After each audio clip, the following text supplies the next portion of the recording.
Halo, Assalamualaikum warahmatullahi wabarakatuh. Guys, kali ini kita akan kembali belajar tentang mixer digital dan kita akan fokus di bagian input.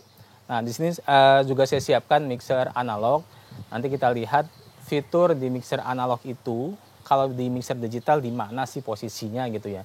Dan bedanya seperti apa, sejauh apa bedanya area input di mixer analog dengan area input di mixer digital. Oke, langsung aja kita cek dulu mixer apa yang saya hadirkan di sini. Oke guys, nah di sini sudah ada ya dua buah mixer. Yang sebelah kiri adalah sebuah mixer analog dari Yamaha. Tipenya adalah Yamaha MG16XU. Ini adalah mixer analog yang sering saya gunakan. Dan sebelah kanan ini ada sebuah mixer digital. Nah dari segi body ya, si mixer digital ini sekali lagi lebih kecil. Seperti yang kita bahas di video sebelumnya. Dari segi form factor ini lebih kecil, lebih compact. Dan pastinya kalau dari segi fitur mixer digital lebih banyak ya. Nah kok bisa gitu ya. Nah sekarang akan kita bahas dari segi input dulu. Oke, nah pada mixer analog kita mengenal dengan istilah channel strip. Nah kita akan contohkan channel 3 sini ya. Ini adalah channel strip nomor 3. Nah jadi semua satu baris ke bawah ini itu adalah menandakan area fitur untuk satu channel ini. Satu channel strip ini. Kita lihat di atas di sini ada HPF, kemudian sama pad. Di sini ada gain, ada kompresor. Nah, di sini adalah bagian equalizer, langsung ke output aux-nya, pen pot, langsung ini adalah fader volumenya. Yang mana di sini ada send-nya ke stereo, grup 1 2 dan grup 3 4. Nah, seperti itu. Kalau teman-teman sudah biasa menggunakan mixer analog, ini fungsinya pasti sudah tahu ya, dan posisinya pun pasti sudah bisa ngejar. Kalau misalnya channel 3 ini kita perlu kompresor, berarti yang sini strip 3 ini yang kita akan ubah. Kalau misalnya kita perlu EQ, berarti yang bagian ini nomor baris nomor 3 ini yang harus kita sesuaikan EQ-nya. Begitupun dengan send outputnya di sini. Nah, posisinya kalau di mixer digital itu tidak terlihat channel stripnya secara langsung ya. Nah, berikut akan kita bahas perihal input di mixer digital, khususnya di sini ada Topro T2208. Oke, jadi ini adalah tampilan awal setelah mixer ini dinyalakan. Dan di channel 3 sudah saya hubungkan sebuah mic yang menggunakan kabel seperti ini. Di channel 3 itu ya. Dan sekarang kita akan coba mencari settingan yang waktu di analog itu langsung ada di hadapan kita. Tapi nyatanya di sini kita belum ada gitu, apa yang harus diulik gitu ya. Nah, pertama itu yang harus kita lakukan, kita itu harus men-select channel mana yang mau kita edit. Karena sini settingannya satu untuk semua ya. Satu untuk semua. Jadi kita pilih dulu yang mana mau diedit, nanti dia munculkan menu channel itu. Contohnya adalah sini channel 3, kita pencet channel 3 di sini. Nah, dia udah ke select channel 3. Ini adalah metering dan fadernya, karena di mixer ini fadernya cuma satu, jadi dibantu dengan metering di layar ini. Oke. Nah, sekarang kita bisa coba angkat fadernya dulu. Nah, ini kan jadi bergerak ya di situ juga. Atau kita bisa setting gain dulu deh di sini, ya. Kita setting gain dulu. Cek. Nah, udah ada masuk tapi masih kecil sekali sinyalnya. Di sini sudah juga ada indikator sinyal yang masuk. Cek. Untuk mixer ini, knob gainnya masih per channel ya. Dan ada juga di sana mixer digital yang knob gainnya itu pun satu untuk semua. Nah, tapi ini ada terpisah knob gainnya. Kita angkat knob gain channel 3 yang ini. Cek. Cek, cek, set, he. Nah, itu udah lumayan ya sinyalnya. Cek, he.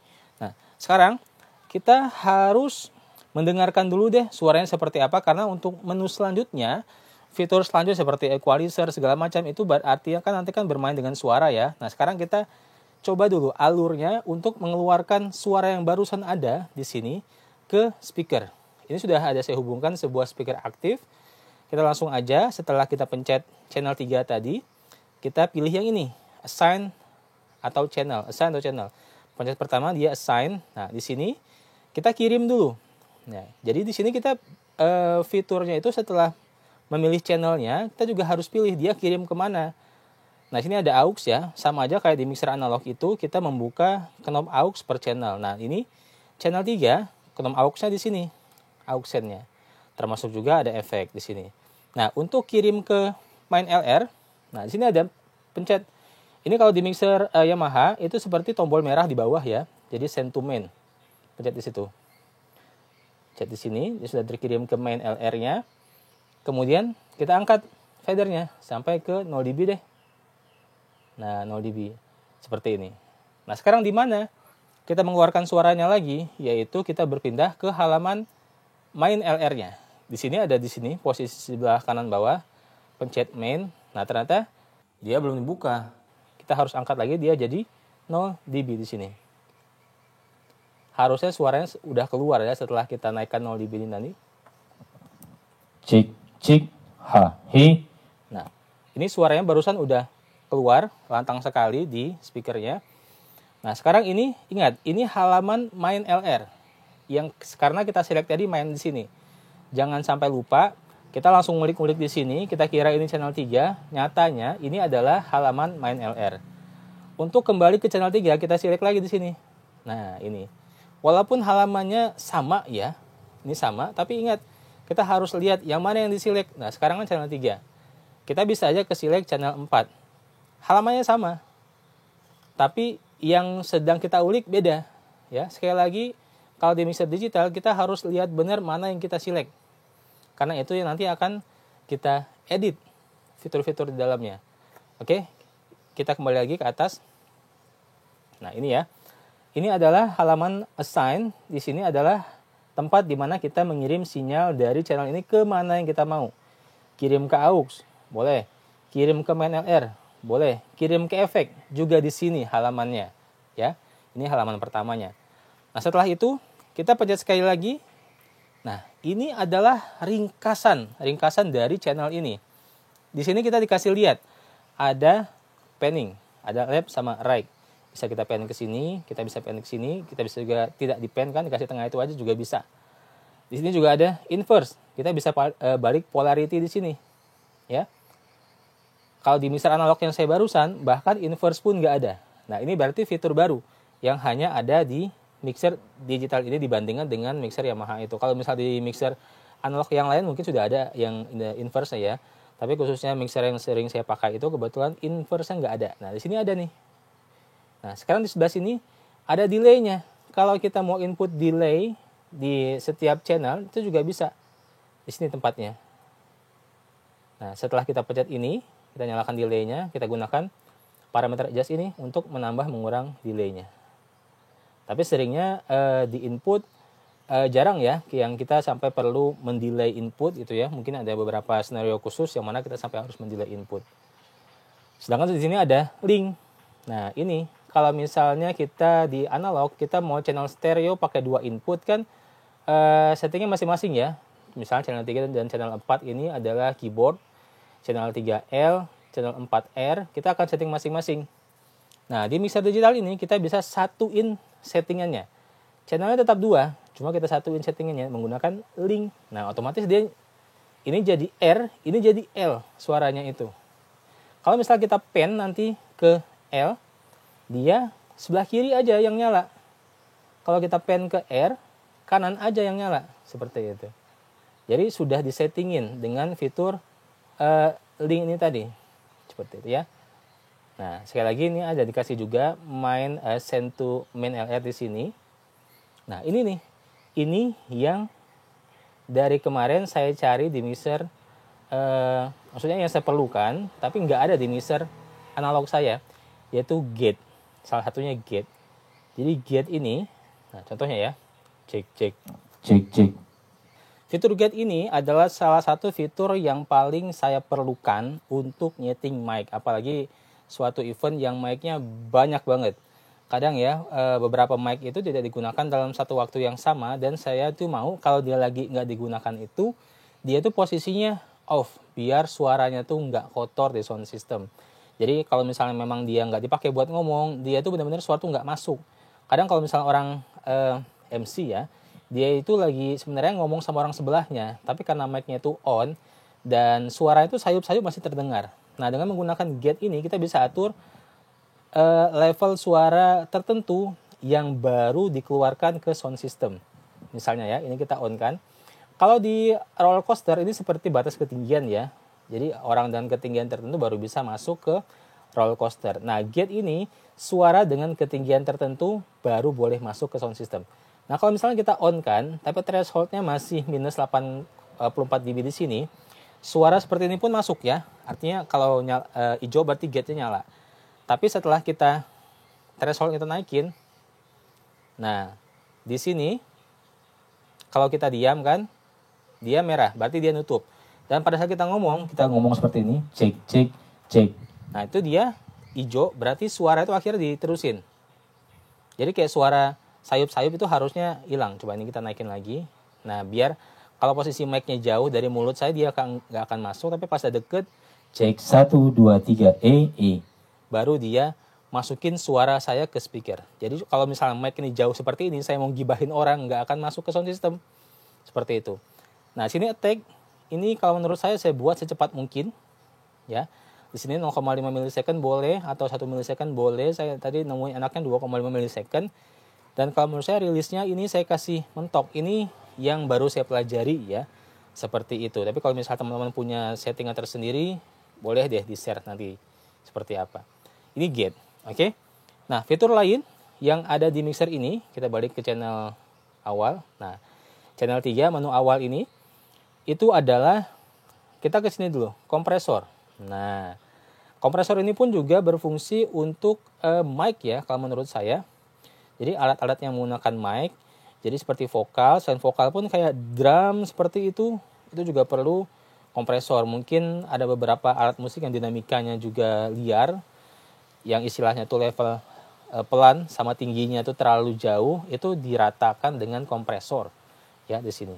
Jadi contoh nih, cek, cek, cek. Nah ini udah nyala ya sebenarnya ya, cek, cek. Nah, mungkin tiba masanya penyanyi itu dia agak teriak dan kita nggak mau suara itu terlalu kencang di sound system. Jadi kita kasih threshold di sini. Nah, sampai sinyal mana dia nanti setelah dia lewat dari sinyal itu, dia akan dipotong, diturunin di sini. Cek, cek, cek, hey, hey. Nah, jadi walaupun dia kencang, hey, hey, hey, volumenya nggak akan jauh banget daripada yang lain. Jadi dia dinamikanya itu terjaga dengan fitur kompresor ini. Di mixer analog saya ini sebenarnya kompresor ada ya, cuma untuk menunya tidak terbuka. Dia sistem one knob kompresor, jadi tidak banyak yang bisa saya atur selain cuma knob satu buah aja gitu ya. Dan di sini banyak banget. Saya bisa atur threshold, attack-nya, release-nya, rasionya. Bahkan saya bisa tambahin gain lagi di sini biar saat dia ngekompres dia tetap bisa ada volumenya nggak terlalu kurang gitu ya. Akhirnya ditambah dengan kompresor gain di sini. Atau dalam bahasa lainnya seperti make up gain ya.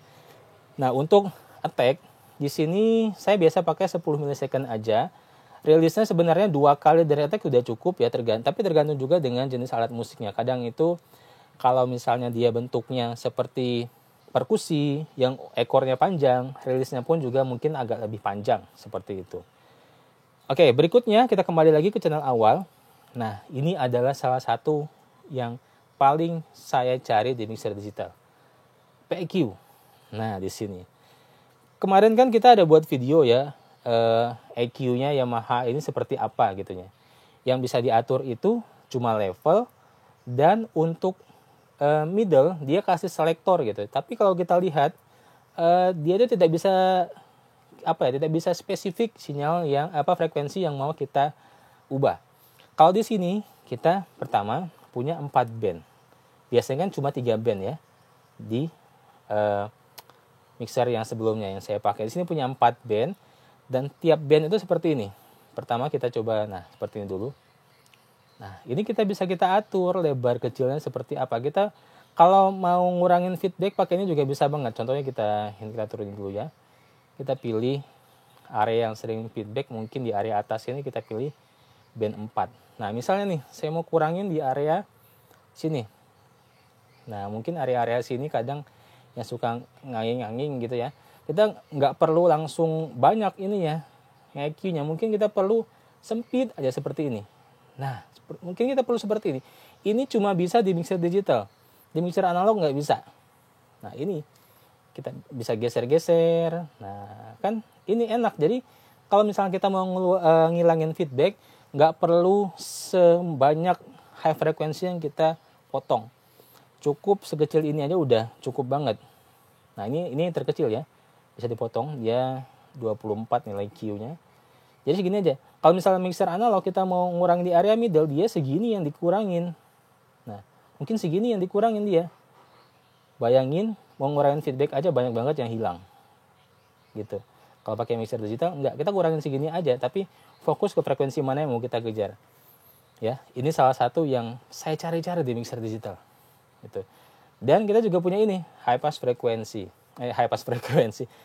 filter. Kita bisa hilangin frekuensi bawah yang nggak perlu. Nah, kayak gini.